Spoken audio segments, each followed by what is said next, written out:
On September the 11th, in the early morning hours, the World Trade Center was attacked by two jet airliners, which ultimately resulted in the deaths of 2,606 people. Later that morning, a third airliner hit the Pentagon in Washington, D.C., and took the lives of 125 additional people as well. An additional 265 people on all four planes involved in the hijackings lost their lives. The sheer scale of the attacks and the suddenness of it all raised many questions, including how there was little, if any, warning of the impending attacks. In fact, there had been warnings, but not of the type one would expect, such as intelligence reports, rumors, or predictions from government agencies. Instead, people across the globe had premonitions of the attacks long before they took place. Rather than the present well-known accounts of premonitions by those most immediately impacted by 9/11, like the families and friends of those who lost their lives, or those who narrowly escaped death, or who were injured, we will cover the stories of ordinary people who sensed the events ahead of time, and who only understood what their meaning was after the events of 9/11 transpired. Rather than present well-known accounts of premonitions by those most immediately impacted by 9/11, like the families and friends of those whose lives were lost or who narrowly escaped death, we will cover the stories of the ordinary people who sensed the events ahead of time and who only understood what their meaning was after the events of 9/11 transpired. We will examine 5 of these stories. Number 5. The Atlas V Premonition.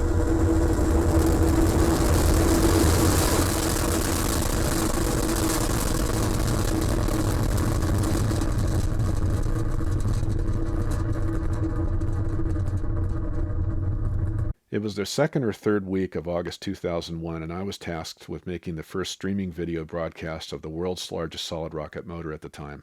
I had complete access to the fire control room and spent a lot of time visiting the underground building to make sure our network feeds and coders were working to specification. The broadcast was being sent not only to my coworkers, but to the Pentagon and the prime contractor for the Atlas vehicle. The pressure to succeed was rather extreme, and we were on a tight deadline and budget. When the day of the test arrived, I drove to the complex and parked my car, proceeded to the fire control bunker roughly 700 feet from where the Atlas V motor was sitting, and joined the rest of the team underground. At the time the motor fired, the room I was in began to actually shake, and there was actually dust coming down from the ceiling as we hung on for 92 long seconds as the motor expended its fuel.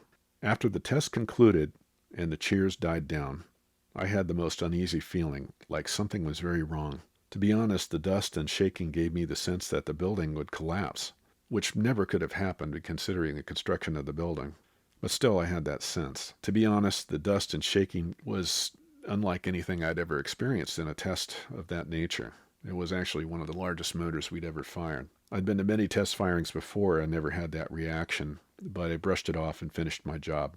Later that night, I was relaxing at home, watching NBC News at the end of their broadcast, and NBC had a tradition, I don't know if they still do it, but at the time they would end their broadcasts with amazing shots from all over New York City and the surrounding area of monuments and beautiful sights. And on this evening they were shooting downward views from a helicopter of the Twin Towers. And it was a favorite shot that they would do. It was really kind of a symbol of American power, showing the dominance these two buildings had over the skyline, and it was just beautiful. And I'd seen this similar kind of a shot from them before, but on this evening that this happened, it was the day of the test with the Atlas V, and I was left feeling completely shaken. And the feeling that I'd had earlier in the fire control room was magnified incredibly, and I made a note to myself that there's something about the towers that's important, and there's a reason I'm feeling this. And 2 weeks later, that mental note turned into reality, that the towers did come down, and that I had picked up on, I guess, that the emotion, the scale of the event, the magnitude of the event. And it was such an uneasy feeling. I'm sure many of you had that. So I'm going to ask our viewers on this channel here on Light 5 Media, if you have stories of 9/11, your premonitions, please do share those. Number 4, The Campout Premonition. 2 months before 9/11, I went camping with my aunt.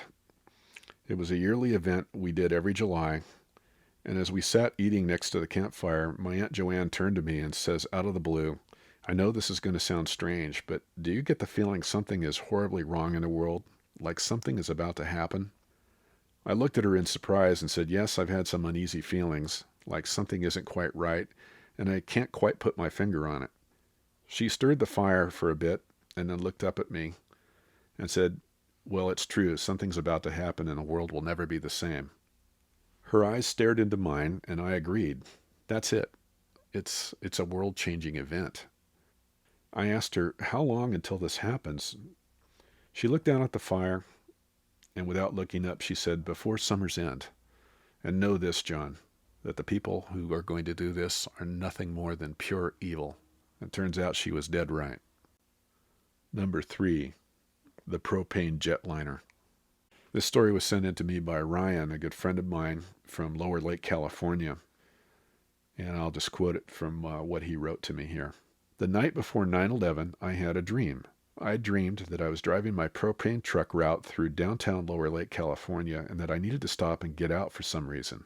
As I exited the vehicle, I grabbed the chalk blocks and walked around to the other side of the truck, and before I could put them down, the truck began to roll away. So I chased after the truck, and as it continued forward, I saw that it was going to collide with a building.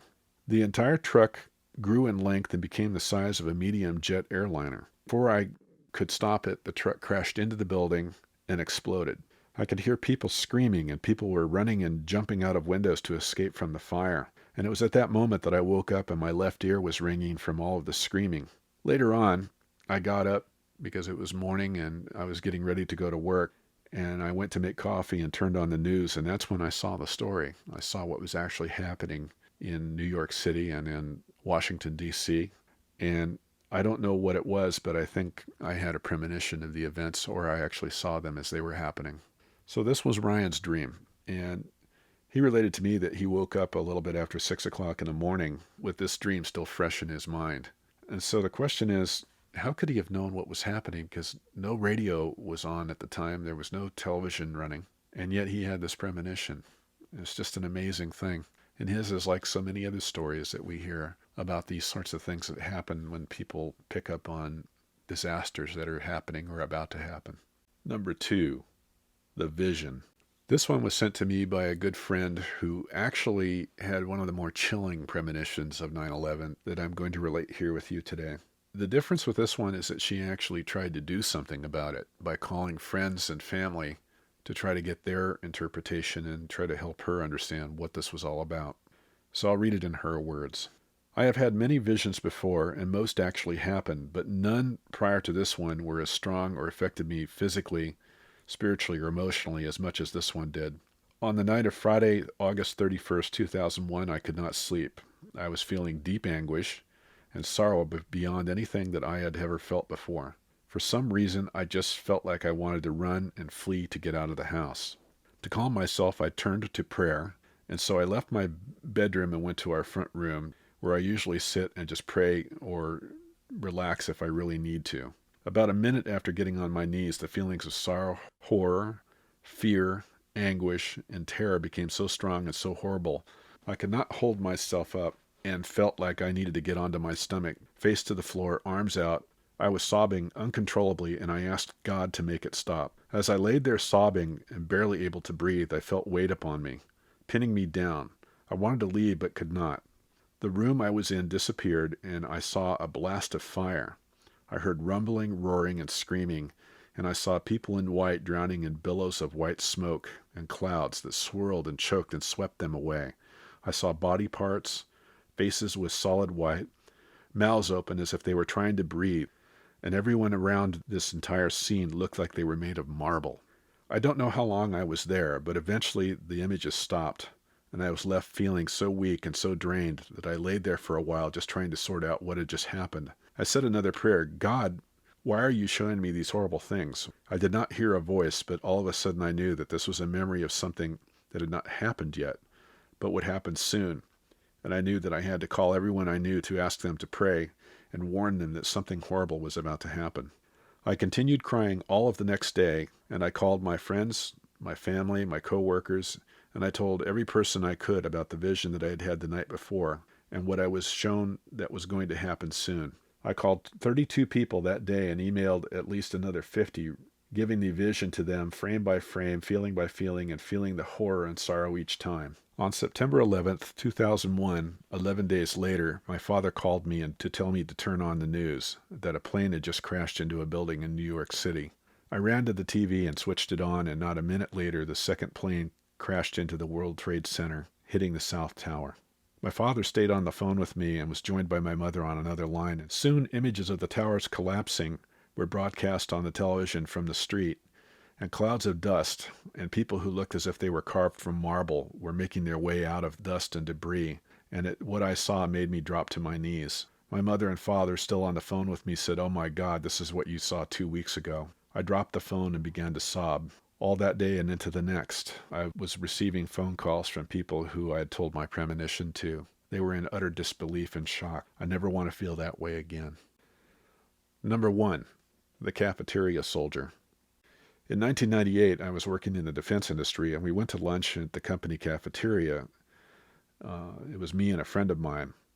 And so as we were eating lunch, we noticed a Special Forces soldier sitting up next to us. And our discussion eventually turned on to a state of affairs in the world, and the soldier, who I believe was an Army Ranger, suddenly became very solemn, and he looked at us very intently as he spoke, and he said, "You guys want to know something? I'm going to give you guys a heads up. Our leaders in Washington, D.C. are asleep at the switch, and they're more worried about politics and polls than they're worried about defending our country." And he said, "Mark my words, in 2 or 3 years, this country will experience its first real attack on U.S. soil." "Where will the attacks be?" I asked. And without missing a beat, he spoke up and said, "The attacks will be focused on New York City and Washington, D.C."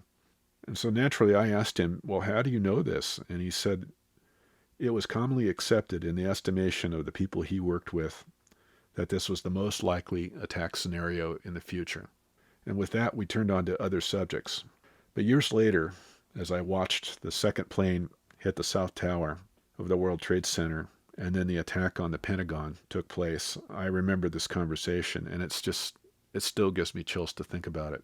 So I think this was more of an informed prediction than it was a premonition, but I think it comes awfully close.